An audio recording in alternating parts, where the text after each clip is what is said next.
God, they're just afraid of judgment. They hold on to that viewpoint like a small child that has a favorite doll or a favorite blanket that holds it for comfort.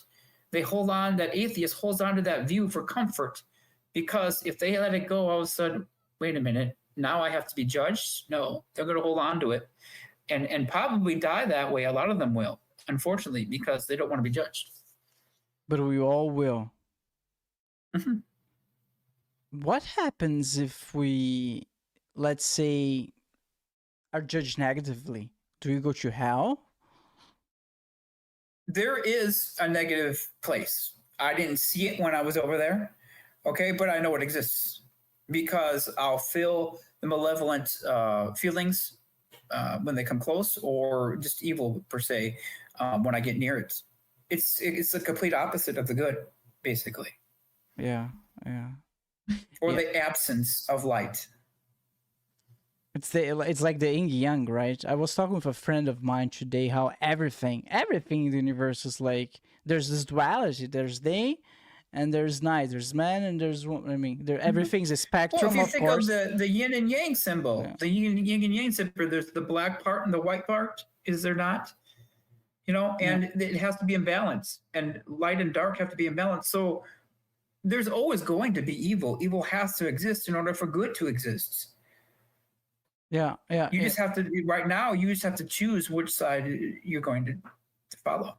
Yeah. If you remember, like the Vietnam War, the whole hippie movement just came to be because of the Vietnam War. It was the balance, the perfect balance. Life always find a balance, like they balance each other out. Mm-hmm. And as soon as the war ended, like the whole hippie movement also kind of died out. It's like the duality of the universe. So if there's a heaven, there's probably some type of version of, which is the negative of heaven. Mm-hmm. Which kind of sucks to think about it, honestly. I don't want to go there. So that's what the judgment's all about. How certain, if you had to give a percentage, how certain do you think that's actually the case? Because that's one of the fundamental questions, right? Where do we go when we die? I'm 100% certain. 110% certain. I know we were being judged. I know we will go to one of those places when we die. Okay, man. that's very interesting. How much do you think this influenced your music? All your downloads and all your ideas that you get from those downloads and from those other realms, they're directly linked into your music. They influence your music. I'd say 80% of all those are in my music. There are times when I have to make some tweaks to it, but I still keep the same message the same. Same thing with my poetry and the Sigma Squad graphic novel. This story comes from the other side. Yeah, I see. Gosh, dude, it's amazing. You remind me of. Have you heard about Chico Xavier? No, I don't think I've heard of him. So I think he's. Don't quote me on this, guys, but I think he's Brazilian. You know what? Let's double check because I don't want to spread misinformation here. Chico Xavier. Let's see. Chico Xavier. Yeah, he's Brazilian. So the thing is, he became very famous in Brazil because he claimed he could talk to the other realm. And the way he would prove that, he would just get random people would come to him and they would ask him things about this, like the deceased or dead parent or dead brother. And they would ask questions and he would close his eyes and he would write letters. And the content of those letters would reveal things that only the dead could know about. And he did that for many, many, many years. And he became famous. And he died with, like, renowned. It was a renowned person in Brazil, like Chico Xavier, the guy who could talk with the other side. It's amazing. So when you talk to those angels, would you say those are dead people?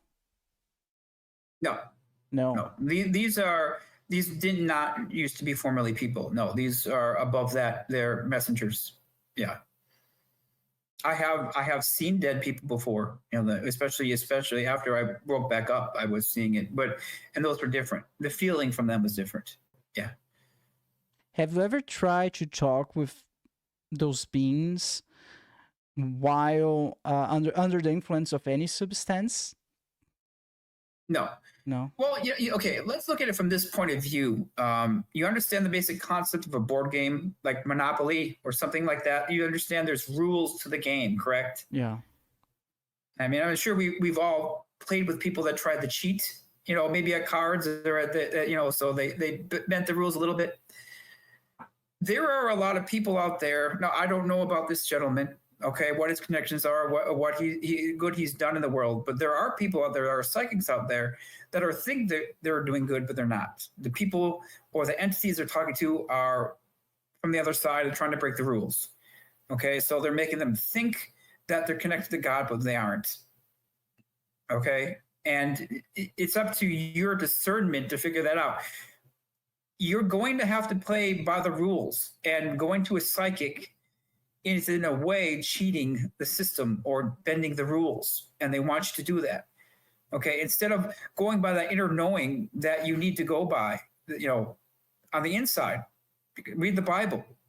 Okay, that's where God is. He's not in a church. He's not in four walls. He's inside of you, and your inner knowing. Okay, if the inner knowing guides you to this person, well, then maybe they are legitimate. But I would say don't seek them out on your own accord without guidance. Yeah, and question if these things start happening to you, whether or not it's malevolent or benevolent. Really. What's your religion, Peter? I would say I was raised Roman Catholic, but when I saw the problems within the Roman Catholic or the Catholic Church itself, I stepped away from it. So right now, I would say I'm Christian. You were a Christian, but right now, I would say yes, I am a Christian. I'm a follower of Christ, of Jesus Christ. Yeah, I see. Okay. Whew, man, I'm gonna be honest. Our conversation went in a completely different direction I was expecting, but it's very interesting, man. Like, you're a very interesting person. Like when I saw your profile, Peter Gunn. Like, first of all, Gunn, that's a pretty cool name, Peter Gunn. Like, you do comics. You're a guitar player. You served in the Air Force. Like, this is like life goals of many people. That's amazing. And now you received you revealed to us that you received these downloads from spirit beings from other, like, dude, there's a lot to unpack there. It's very interesting. So I'm sorry if I focus too much on the spiritual aspect, but it's extremely interesting. You must understand. Okay. You must understand that it's not common to everyone. Yeah, I know. I'm well aware on the man out. What's really surprised me is how open and calm you are talking about all of those things. I imagine, Peter. If I had those kind of powers, I would not. I would call them powers. Is that okay? Or how would you call them? I don't know. What's the? No, that's fine. So I would be a little bit more shy about it. But that's just because it's so different. So, but it's at the same time so interesting. Well, I was shy about it. Mm-hmm. There was a time when I was a smaller child, when I was seeing things happen before they happened. So I would tell my mother, like, we had an old family